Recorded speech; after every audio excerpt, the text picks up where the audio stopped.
Good morning, everyone. We'll be getting started in just a couple minutes.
Good morning, everyone, or evening, as the case may be, 7 o'clock.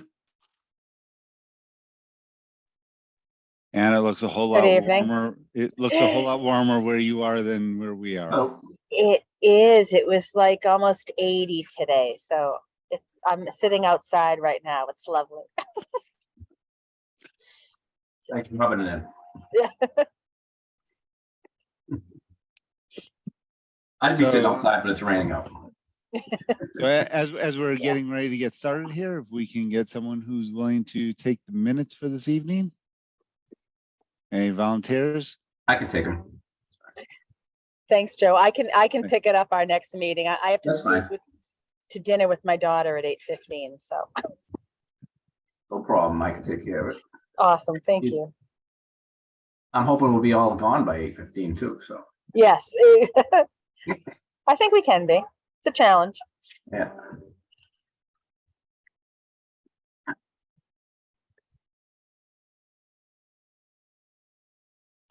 Okay, we've got a quorum with five members.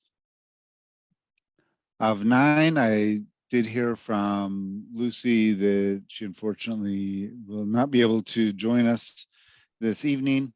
Others, Eric, I know, is going to try to join us. He was working on finding an alternate location as the library was currently closed.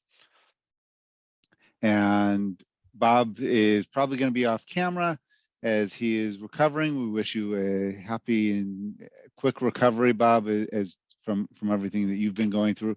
Feel free to send messages if you want. As non-member, those are allowed under the open meeting law, and we can have that conversation. So with that, I'm going to go ahead and start the recording.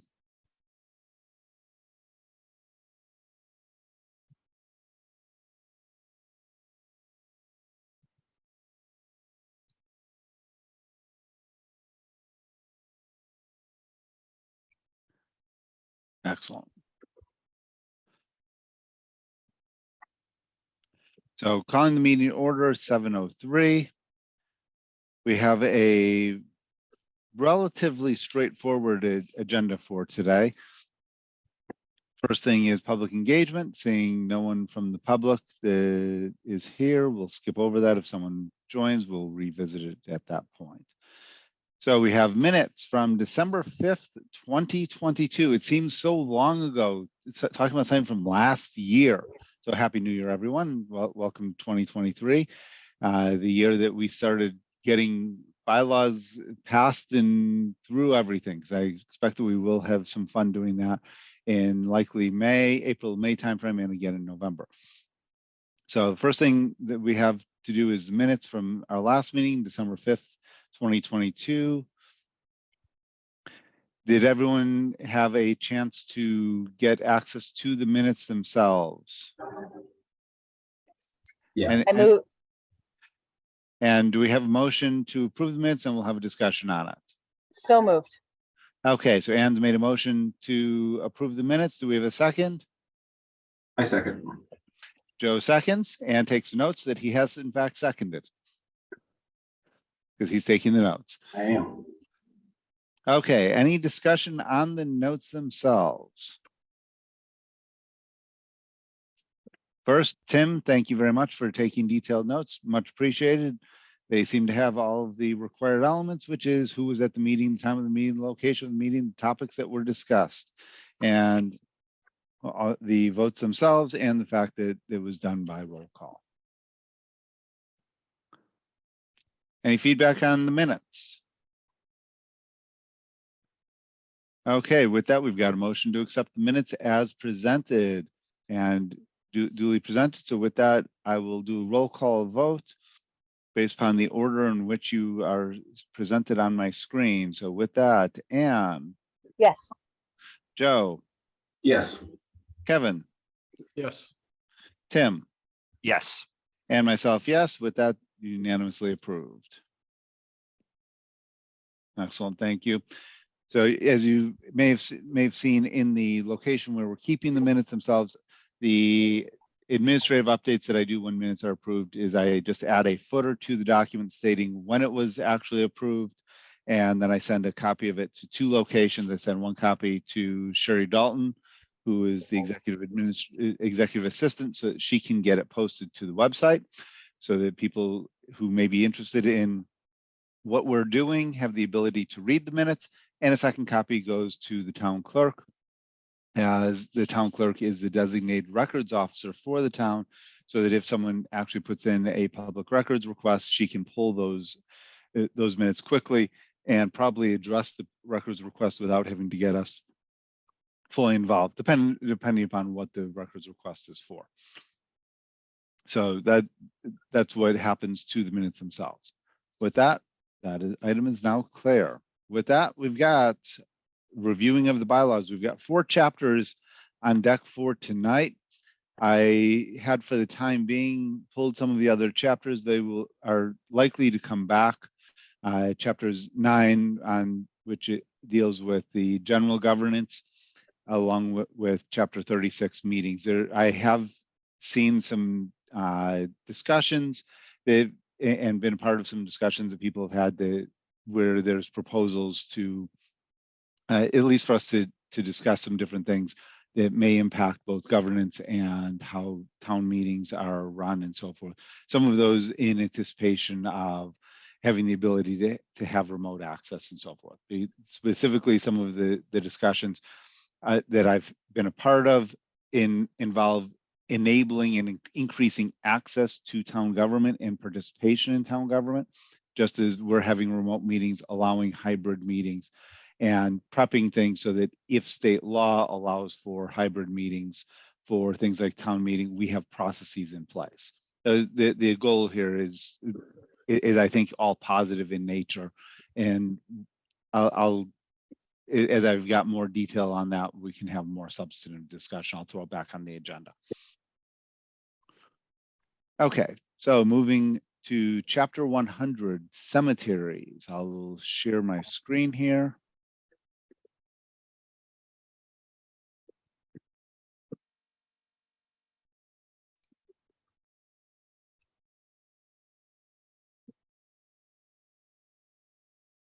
Yeah.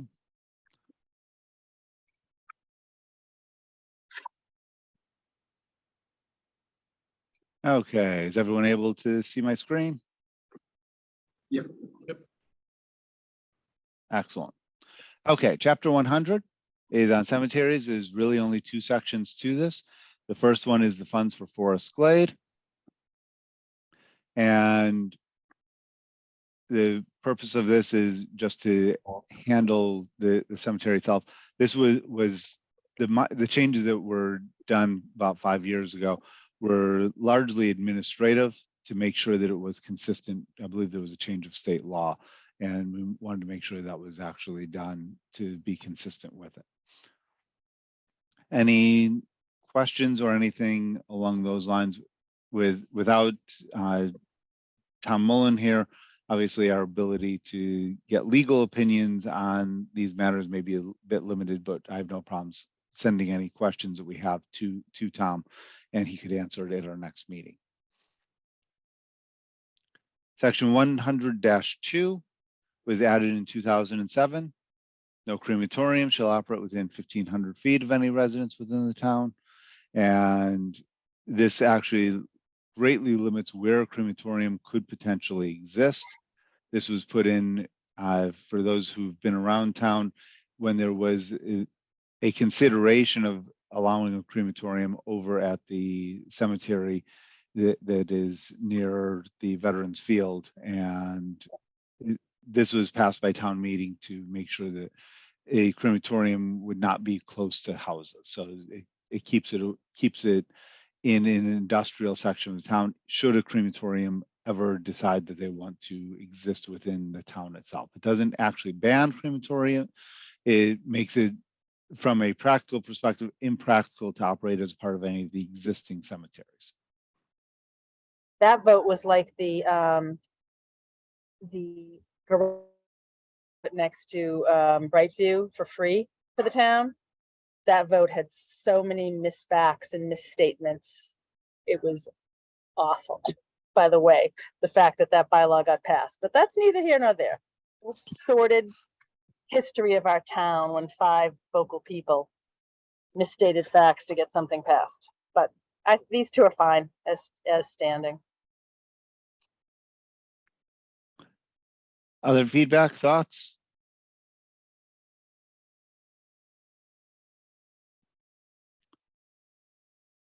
Okay, we're going to move this meeting to the dogs. How many people, first question, how many people in here are dog lovers? Have dogs, like dogs? Yeah, Doug. Okay, so it's five for the dogs. This is a very important section. This was actually reviewed 5 years ago in depth, and part of this was actually at the request of a citizen who made some suggestions that were actually updated. So there's quite a few sections to this. I think we'll be able to get through it fairly quickly. Chapter 104, section 1. This basically says that person has a dog must not permit the dog to be at large, to be on their own effectively in the town. They have to be on a leash whenever they are out and about. The way that it is worded here was specific to make sure that on a person's property, they do not have to be leashed, but off of person's property, they must be leashed. So if a person has the ability to have a dog, as long as they're on their property, they can be as they wish. It does not specify whether the leash is physical or electronic.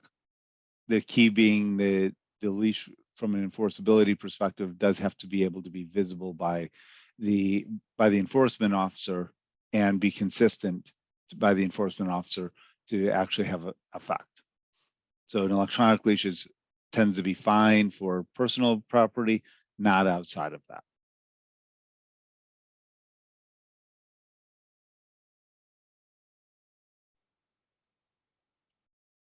And it looks like Catherine is going to be joining us. Excellent. So Joe, if you can mark down at 7:12, Catherine has joined us. Will do. Thank you. So chapter 104-2, impoundment and recovery by owner and unclaimed dogs. This is if there is a dog that is effectively caught, it'll be caught and humanely confined in an animal shelter by the canine control officer, animal control officer, who shall immediately notify the owner, and they shall have up to 10 days to recover the dog, and then it's up to the dog to determine, up to the canine control officer as to what happens to the dog itself. They may be euthanized, they may be effectively sold. This is designed so that if there is a dog that is captured, that it is not the property of the town indefinitely.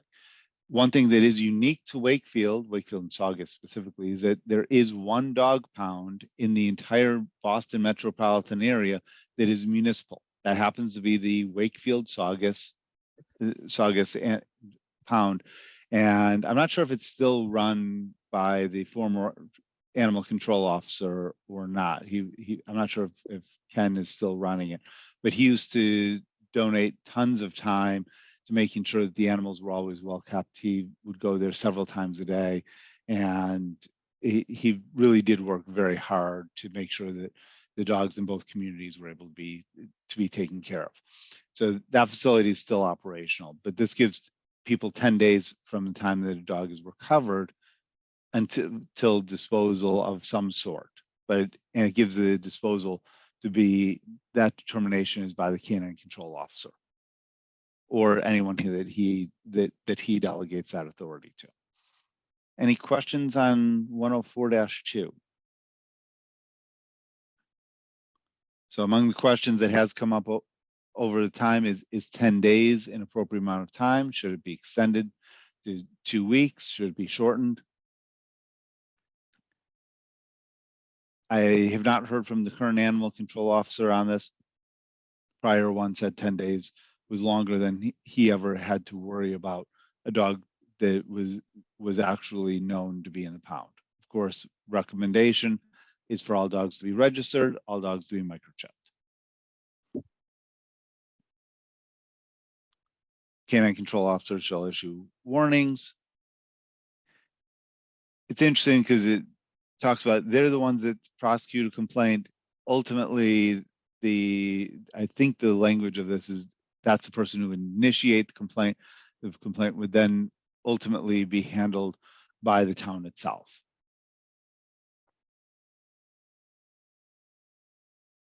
And it does give the discretion of whether it's just a warning or something more significant to the canine control officer. Prosecution, the fact that the dog was at large is evidence that the premises were not had. In other words, the fact that the animal control officer, canine control officer actually has the dog is evidence by itself. There are fees.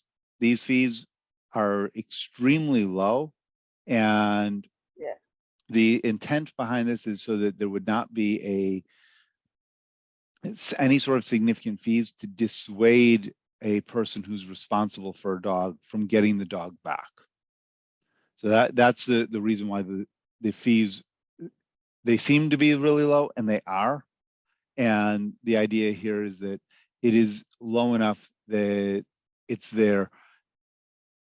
And the idea of a $65 maximum is if a dog is handled by the animal control officer, that's the situation. If it, because of the prior of 104.3, it would be unlikely for someone to try to use the animal control officer and effectively the dog pound, for lack of a better term, as daycare or boarding, because the person does become available for prosecution. Prosecution, the first time is only $25, then it goes to $40 and $50 for each succeeding offense. These are within calendar years, is my understanding as to how these actually get reset. The key here is if any violation shall be continuing, each day's violation shall be deemed as a separate violation. So in addition to the boarding charge, you could also be paying $50 a day. All of a sudden that becomes enough of a deterrent that it's in a best case scenario, comparable in cost to professional boarding, that is usually much better for the animal than being in the canine control officer's care. But again, as to how this actually gets handled is up to the canine control officer.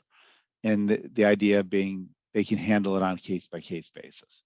If there's a dog at large, chances are there's something more going on either with the family, with the dog, and that's what the canine control officer can handle. Female dogs in heat, they shall be kept so that they can't be in contact with any other animal. Not sure that many residents are aware of this. Dogs that are spayed, this becomes a non-issue for. Any questions up through 104.7? Feedback, thoughts?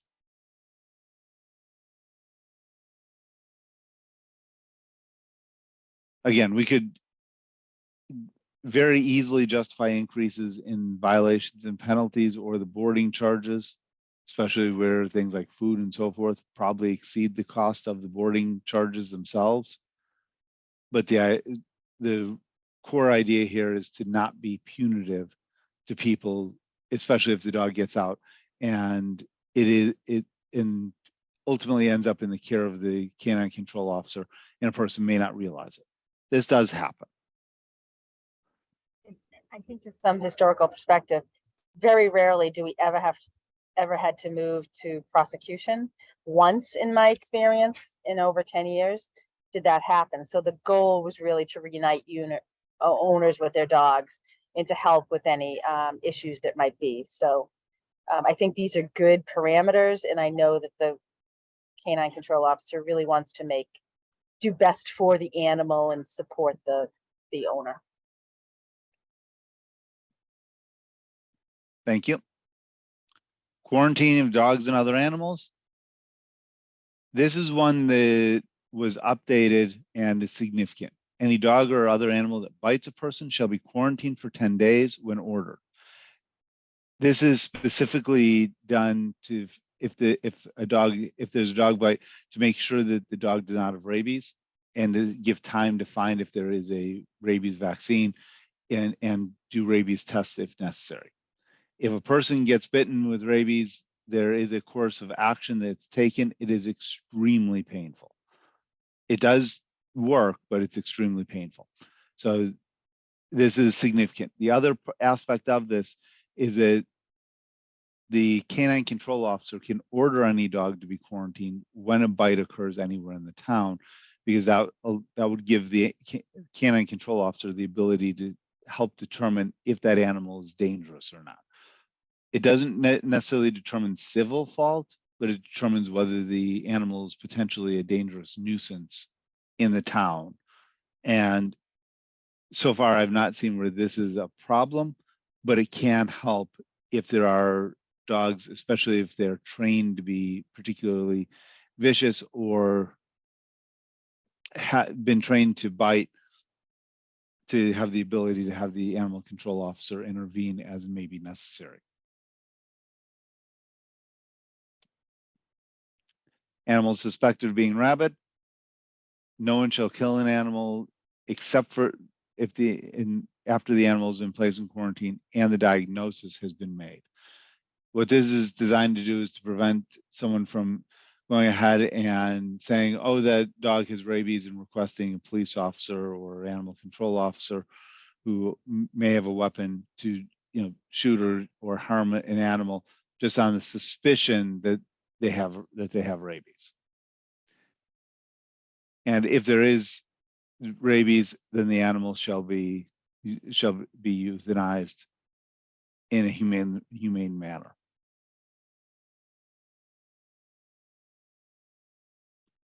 Note that if that is determined, this is a bit graphic in the wording,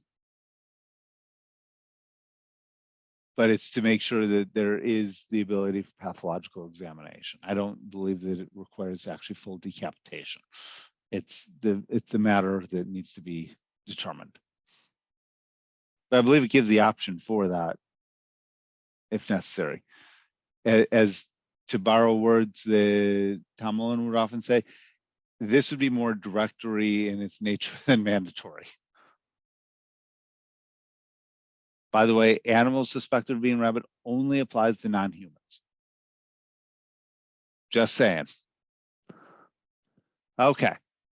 Chapter 104, Section 10, Enforcement Officers.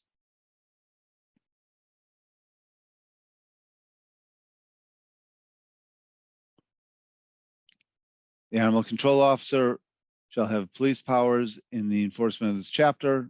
No one shall hinder, molest, or abuse them in the exercise of such powers. This gives the ability, if the animal control officer is not a police officer, to actually have the ability to have full arrest powers as necessary. Typically, they work under the authority of the police from a practical perspective.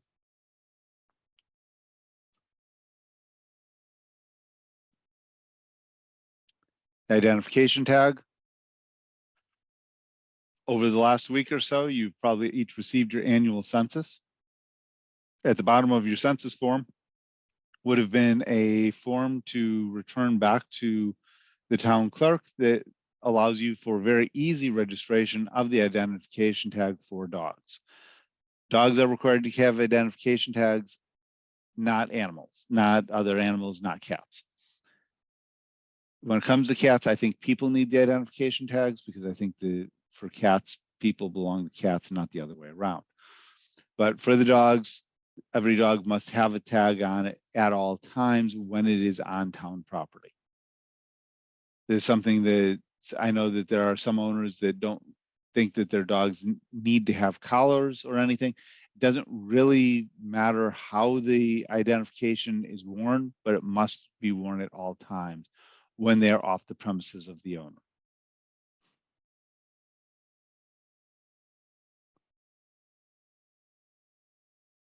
Shall be a durable tag. It's interesting, it says particular color that should, in reality, it's not just colors, also shape to identify the specific year of issuance. Dogs will be designed so that they may conveniently fasten to a harness or collar. And the animal control officer shall maintain a record of the identified numbers.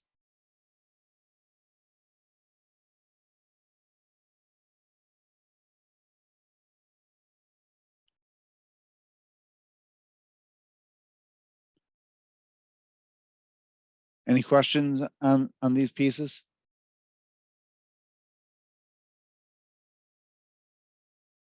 And this section looks like it was updated. It looks like it was not updated on the site properly.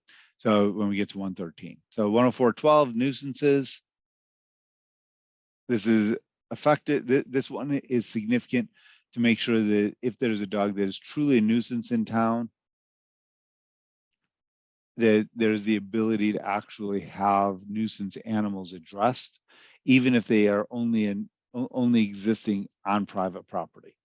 So if there's a dog that has consistent barking, it's barking at all hours of the day and night. Dogs that's attacking people, chasing vehicles, doing other things.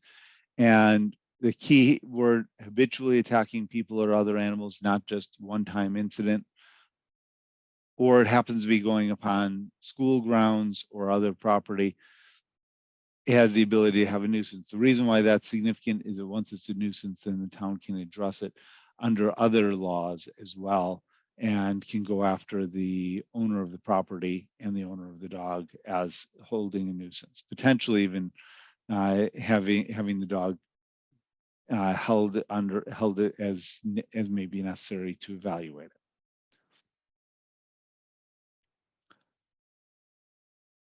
.104.13, all dogs must be licensed on or before January 1st. The license period shall be January 1st to December 31st. This is a section that was actually updated, I believe it was in 2019, where it says any owner who by April 1st shall be subject to a late fee. It's actually by March 1st shall be subject to a late fee, because it used to be that the registration period was actually February and March, I believe, and that's been updated. So we may want to change this to March 1st. Otherwise, we're giving you a grace period, because you have by February 28th or February 29th, the last day of February, to register a dog, unless we want to leave it alone as is and get that actually grants till March 31st without a penalty if someone should register it late. So is there no fine if you don't pay the license fee to get caught? Is there no fine for that? Doesn't sound like it in here, right? The late fee is $20. No, but I mean, if you don't license your dog and it runs away and it gets caught, you pay a fee for boarding and all that, but there's no fee for not having a license. I think it can be considered a violation that could be prosecutable? Because I can't see it, Dan, we passed it, but doesn't it indicate any violation of this whole chapter can be addressed through prosecution? So if a dog is unlicensed, doesn't, like, where does it say, all dogs must, identification tags required, right? Correct. It would be, there would be an additional $25, assuming Right. it's the first violation. But what would happen in that case, the reason that it's even aware of is most likely the dog has been picked up. So you'd probably have a first offense and a second offense, and possibly even a third offense all at the same time. Oh, I see. In the So in the it'll late come back. filing fee. Okay, Right. so it'd be bounced to that one. I think so, yeah. Right. So the fees, $20 for unspayed, unneutered dogs. They call them neutered male and spayed female dogs. I prefer the word adjusted personally. But there's nothing wrong with males and females, but if they want to use the neutering spayed term, that's fine. Just don't say fixed, because that implies broken, and they weren't broken. Just personal preference. Those are $10 each. Probably saw that on your annual forms. The kennels are $100 per kennel. Kennel is typically four or more dogs. We'll get to the definitions in a bit. And the late fee is $20 per dog. The way that we have this, again, the form specifies you have to do it between January and February, but in reality, you have to March 31st under the current wording. I think it's good to be consistent. So if it was meant to be March 1st in the last go round of this, why wouldn't we keep it March 1st? I mean, put it, correct it.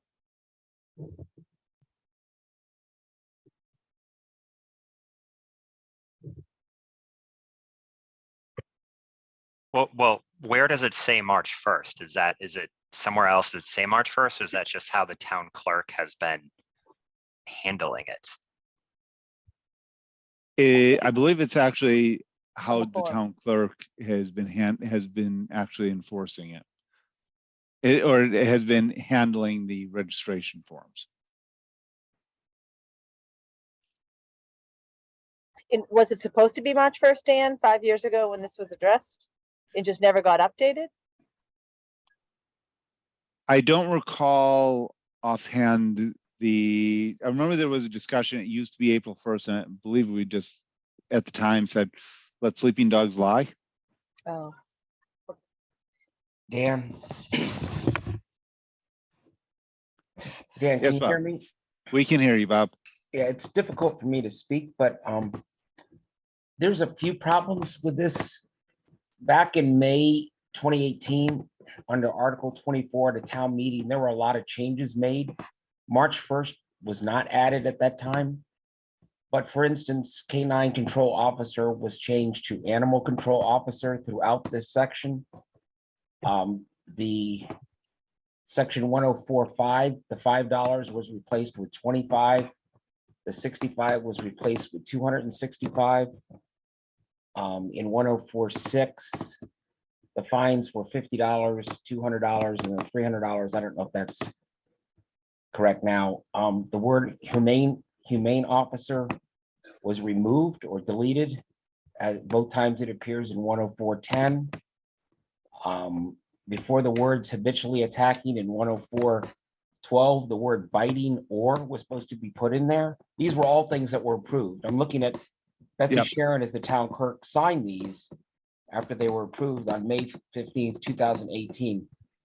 So, excuse me, that looks like there's numerous times in this current one up on your screen where the changes made at town meeting back in 2018 were not incorporated properly, which we're starting to see with some regularity on these bylaws. So you may want to Unfortunately, take a yeah. look at, what was done back in May 2018, where there were specific changes that were approved at town meeting that are not contained in what's on your screen right now. Okay. I just gotten a note from Sherry that there was only one other section that they had identified. I'll add this and have request a more thorough review of at least since 2018, all bylaw updates. Thanks. Thank you for the feedback.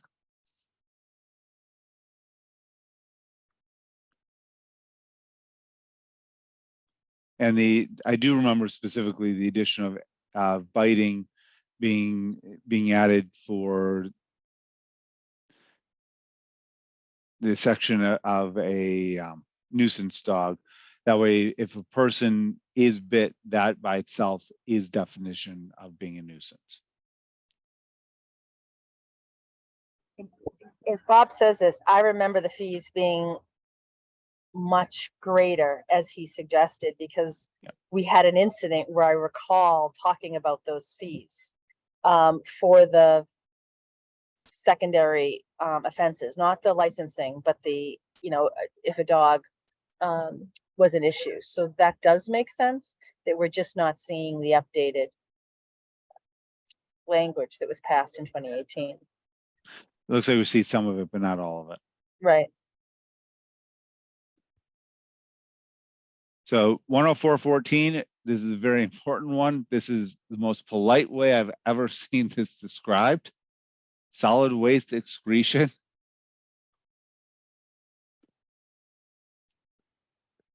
In more plain terms, if a dog poops, pick it up. It becomes a violation if a person leaves it. If they voluntarily remove it, it is by definition not a violation. So what this says is that we obviously can't control the animal, but if a person removes it, it's not a violation, because technically the dog isn't allowed to poop on the town property anywhere around town. That includes sidewalks and other ways. But if a person removes it, the violation is nullified. So that way, it's specifically designed this way so that we don't get the nuisance calls of, well, I don't want this person allowing their dog to continually poop in front of my house type thing, because there's no violation at that point. And those calls have absolutely gone to the police and to the animal control officer. The way this reads, it sounds like it's only a violation if the space is immediately abutting a body of water.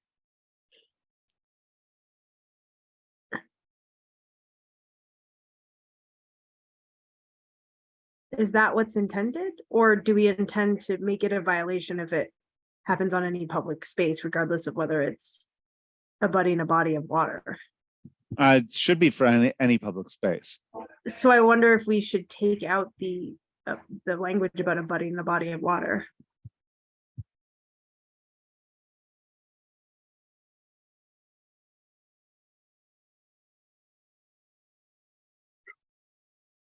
I think that makes sense, because any land abutting the body of water in town, which would be Crystal Lake and Lake Quannapowitt, would be is public land anyways, correct?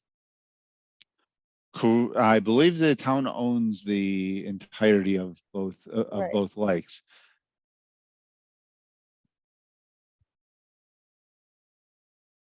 So I think, yeah, It- maybe it's duplicitous. And it could be that removing the immediately abutting any body of water, might want to consider replacing that with or other public space. Just what I'm thinking is, it's not that way. It's not limited to just sidewalk, streets, or parks. It could be places that may not qualify as those, because right now, if someone were to do it inside of a building, though, that doesn't qualify. Yeah, I think that makes sense, just to give a general or any public space. Agreed. Yep.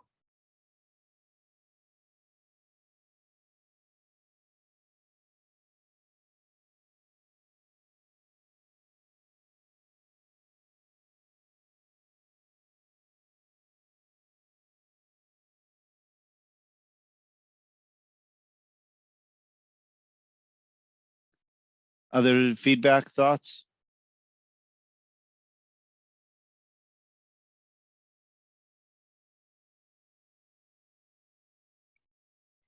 Continuing on, we're almost done with this chapter.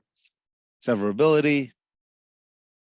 This is pretty standard provision that if any part of this is deemed invalid, the rest of it survives.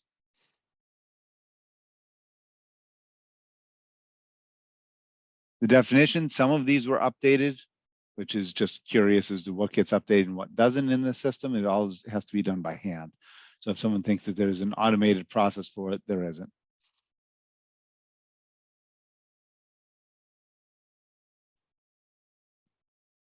So we have various definitions.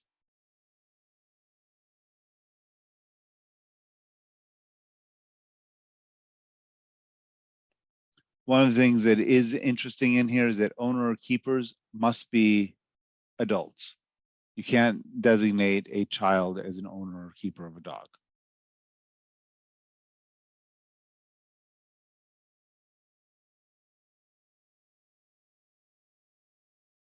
The last section is removal of wildlife. I believe this section was also redone because the animal control officer actually is not a wildlife rehabilitation specialist. Dan, would it be easy if I'd volunteer to do it, but if we can get the actual language of the updated 2018 bylaw and I can compare both and maybe report at the next meeting? Because it seems like a lot of this wasn't captured.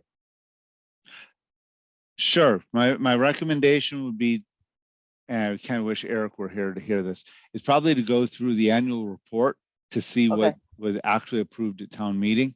Okay, I can certainly touch- send you the proposed bylaw, that language I have, but what was actually approved would be from the town clerk, or if you want to contact Betsy and got it. ask her, she'll have the official piece. You could also potentially look at the approval letter from the Attorney General. Okay, I'll check with Betsy and we can move on from there. Yeah, Okay. it's, 'Cause- this is Bob again. I just had it and I lost it on my phone. It was a letter Betsy signed on May 18th, 2018. Okay, And she sent it to the the Attorney General's office. That has all the changes for 104. perfect. Okay, thanks, Bob.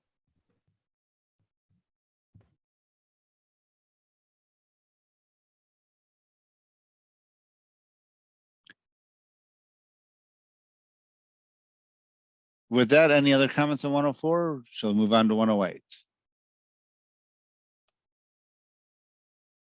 Earth removal.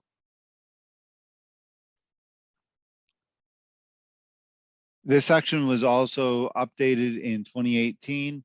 The purpose of this is really to handle excavation and moving of land and digging.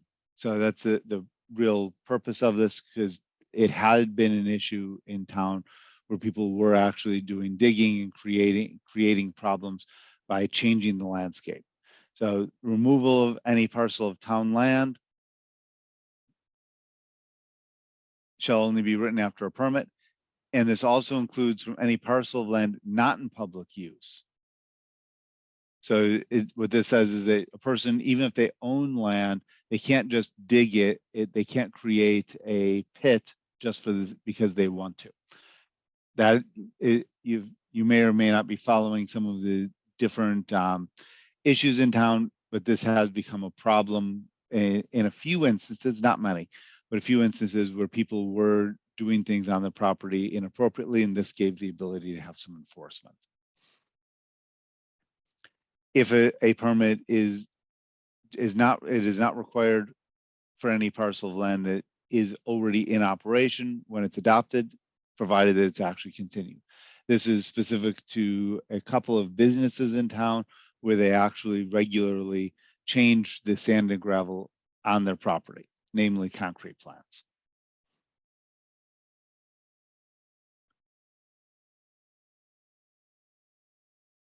In here, Joe may be more aware of this than the rest of us, because it gets to the actual determination, in this case for ZBA, in issuing any permits, the board may impose such conditions not specifically provided to make sure that they protect the neighborhood in the town if there is going to be any digging.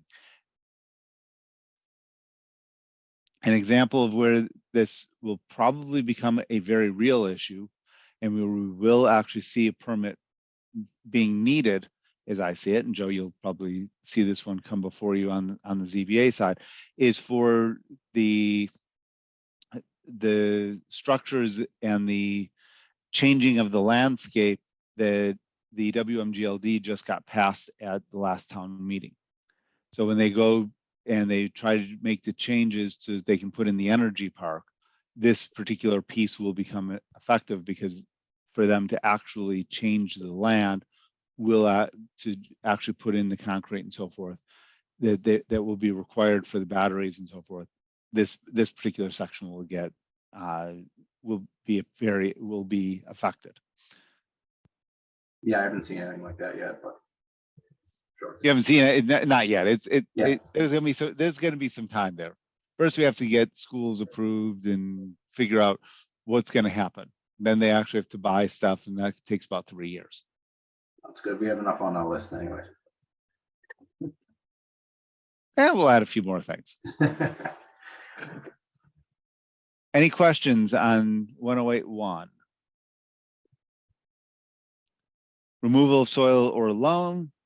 Again, it may be removed if it is determined to be unsuitable for agricultural use. And again, the ZBA provides a permit. But if they're going to do it, they have to follow certain procedures, specifically obtain recommendations of appropriate state officials.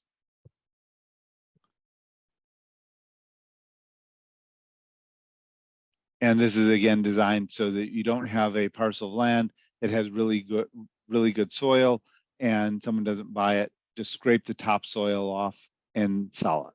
That, while it hasn't been done in recent memory, it is a very real risk and it becomes very dangerous to the town if the topsoil does erode, because you aren't going to get much growing there for quite a few years. The exception to this is the town has the ability to do so.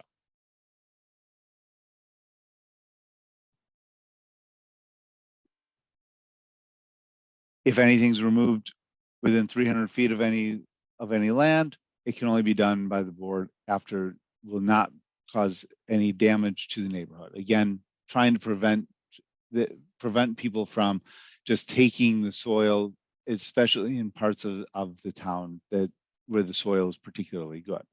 If anyone wants really good soil for growing horse chestnut trees, which can be very problematic or beautiful depending upon perspective, I happen to know that the soil in front of my house is very good for growing horse chestnut trees. There's a horse chestnut tree, the seeds, the nuts fall, they grow. Doing a little bit is one thing, but if someone were to remove all of that soil, it would become problematic.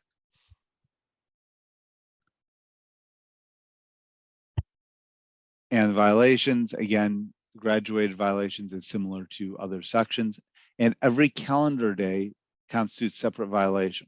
This part was added in 2018 specifically to make sure that if there is a problem, there is not an incentive where someone says, okay, I can do this and it's only $100 or $300. It's $300 a day. So that becomes enough money quickly that it's a disincentive to try and violate this particular section. Any questions, thoughts? Is there any section, whether it's here or anywhere else, that talks about dumping soil, or is this just a section on removal of soil? Have we never had a problem with people dumping soil with lots of that? I haven't seen, I'm not aware of one offhand that would be covered by this. It might be covered actually under zoning uses, because that would potentially be a use of the land that may be incompatible with the zoning itself. This is more of to prevent someone from scraping the topsoil Okay, yeah. and using it off-site. So, because if someone were to truck it, that would not be necessarily a use problem. It would be a removal problem. Joe, I think there definitely is. I'm just not, because I know we've addressed it Yeah. in town council when we had some issues with people dumping. I just can't think of where it is. I just quickly looked through the table of contents. I couldn't see anything on just general Yeah. dumping. I think there is a mechanism, and Tom Mullen probably would be able to pull it out of his head in 2 seconds. But I do think if someone did dump on a property that wasn't their own, we could certainly address it. So I just don't know where that is. All right, that's fine. Okay.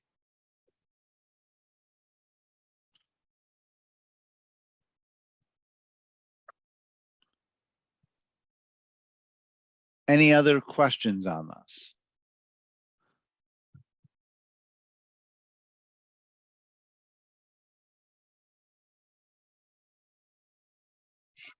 So the last section that we have,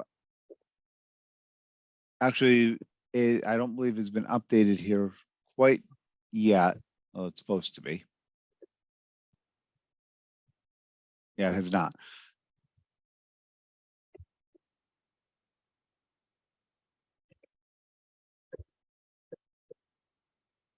It looks like they added the update, but they didn't actually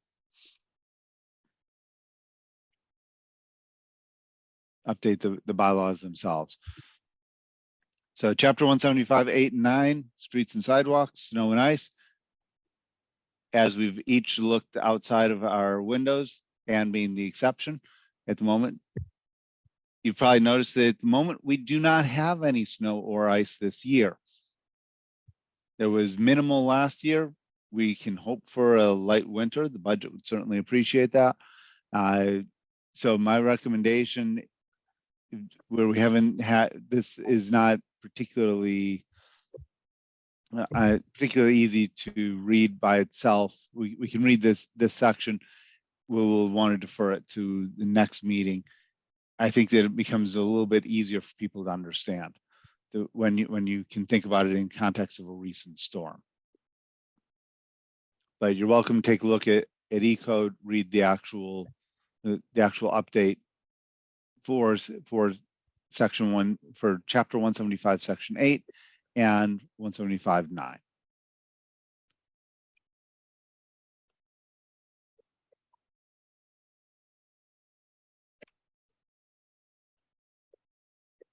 Questions, thoughts?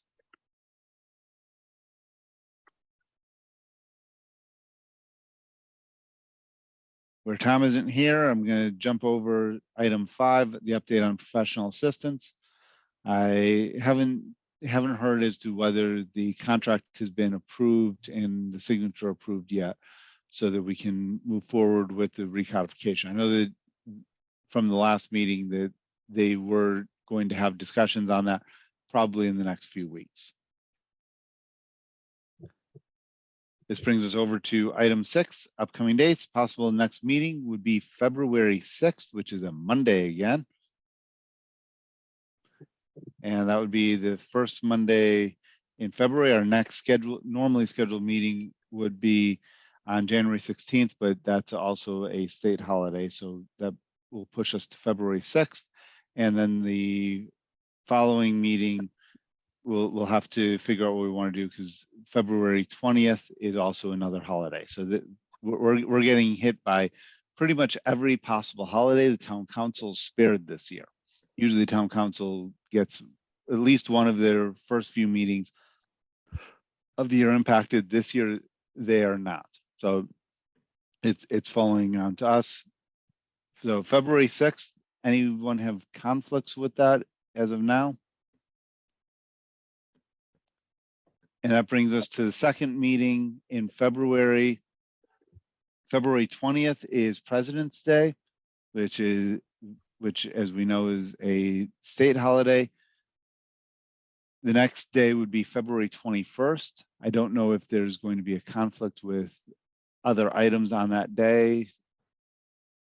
Thoughts, preferences? That also happens to be the school vacation week for the Wakefield Public Schools. The other option is we only do one meeting in February when it's cold, and then we resume a more normal schedule in March.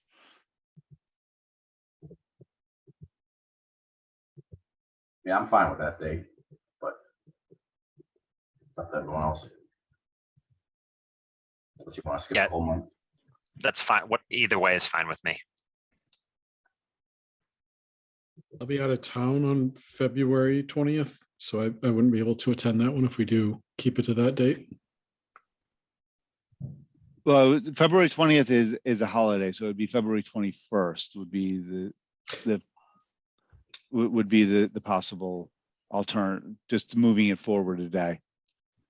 While there's nothing that prohibits us from having a meeting on a public holiday, from a practical purpose, it seems that we would want to try to avoid that if possible.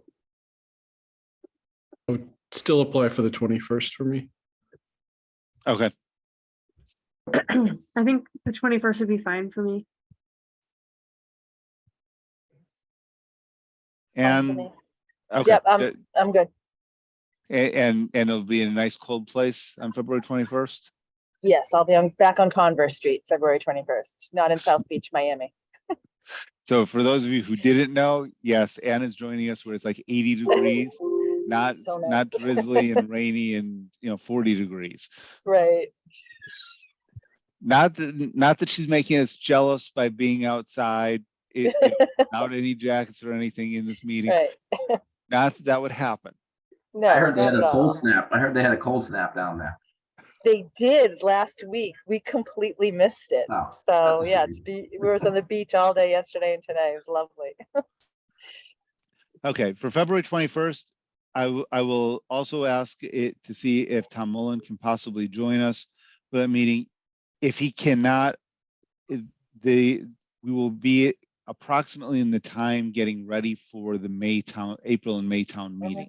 So my suggestion is that we try to hold the meeting on February 21st, if at all possible, and that will give us the ability on that day to potentially take formal votes if the articles are ready for submission during the warrant opening, which will probably be at the beginning of March.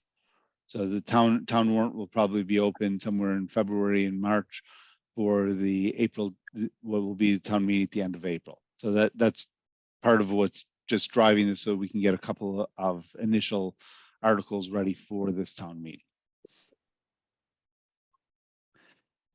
So the other thing that's on the agenda in terms of timing is there's a town meeting set for Saturday, January 28th at the Wakefield Memorial High School Field House.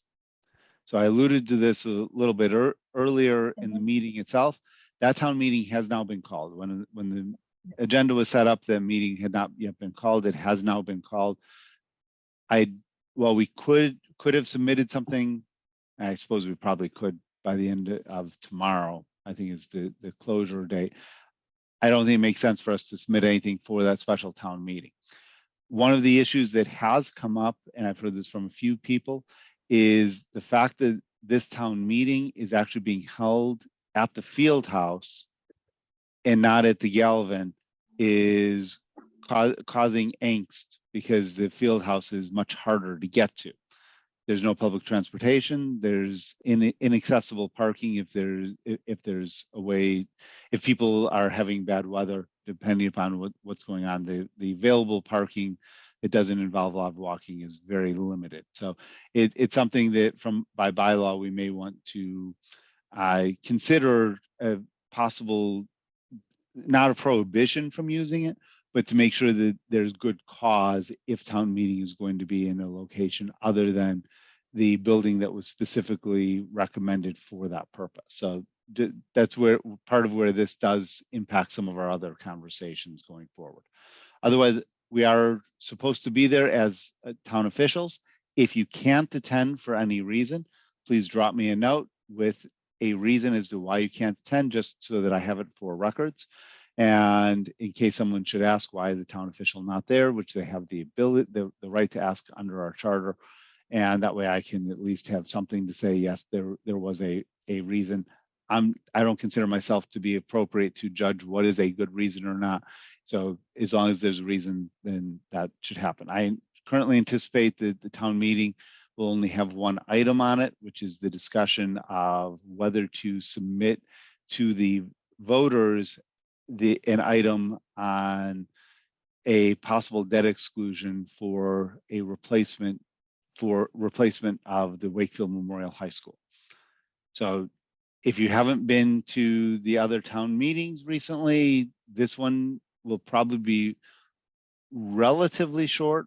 My anticipation is between 90 minutes and 2 hours for the duration of it, because this is actually only a vote on whether to submit the item to the voters. It's not going to be I don't see this as being the full, long, drawn out discussion on whether the building should happen or not, although there will probably be some discussion that gets into that direction. I would fully expect that.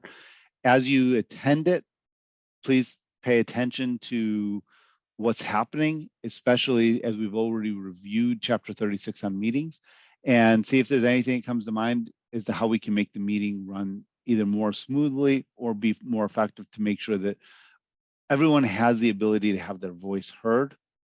And in having their voice heard, it is not done in a disrespectful manner. So the open town meeting is really a neat environment. This is an exposure. I don't know what will happen if there's inclement weather on that particular day. I anticipate that the meeting will effectively be moved to another date and time certain, and then be republished is my expectation for. We'll have to see what happens at that point. But otherwise, if you don't have it on your calendar, it is something that's worth throwing on your calendar to be there. And if you've never been through a debt exclusion vote, it is most interesting type of discussion that tends to happen from a town meeting perspective. But the core issue that will be discussed is, does it get put before the voters? Because it requires 2/3 approval at town meeting to then get put before the voters, where it's then a simple majority as to whether the debt exclusion happens or not. Any questions, thoughts?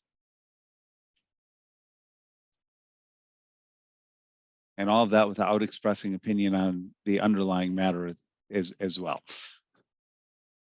Becomes an interesting challenge. Okay, I've got 8:02. Last thing on our agenda is a motion to adjourn. Do we have a motion to adjourn? Dan, just one question. Has there been Sure. any updates on doing hybrid meetings again? I know particularly because Eric sometimes has trouble accessing these meetings. Great question, Tim, and I appreciate it. I actually have been in contact with Eric today and over the last week about that. So for hybrid meetings, the town is continuing to work on a total of 5 spaces to have as hybrid meetings, and with those spaces are not yet ready. Once the space Isn't the town hall conference room we met in the first time set up for that? They are having equipment difficulties, is what I've been told. Okay. It was slightly challenging to use at that time. My understanding is that there's been some difficulties with the equipment and the configuration since then. Zoom does provide a variety of different ways to do hybrid configurations, and I would personally love to see us have that ability as well. Like today, I know Eric was wanted to use the library, but the library is closed this week.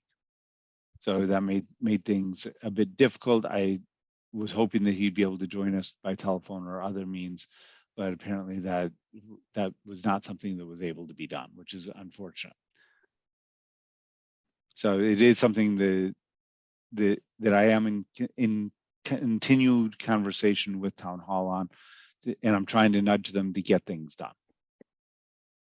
Professionally, I do a lot of work in this realm, and so I'm nudging them to just kind of get things done. As with many things in municipal government, the more more people that speak up, the more times that people speak up. It's the squeaky wheel effectively gets a WD-40. So great question. Okay, thanks. The next meeting will possibly be hybrid if the equipment and environment allows for it.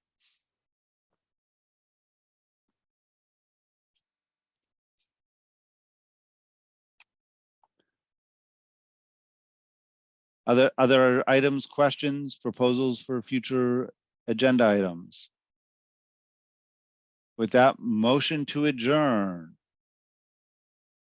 So moved. Second. Tim is moving. Ann is doing the long distance second. So long distance, but we can still hear it. Yeah. Okay. Any discussion? Anyone really want to keep the meeting going till 9 o'clock? Okay, didn't think so. With that, again, we'll do roll call vote by the order on which you happen to be on my screen. Ann, Yes. Joe, Yes. Tim, Yes. Catherine, Yes. Kevin, Yes. and I vote in the affirmative. With that, we've got a unanimous vote for adjourn, and the meeting is adjourned at 8:05. Thank you, everyone, and we'll see you all in a couple of weeks, and actually about a month. All right, thank you. Thank you. Thank Take you. care.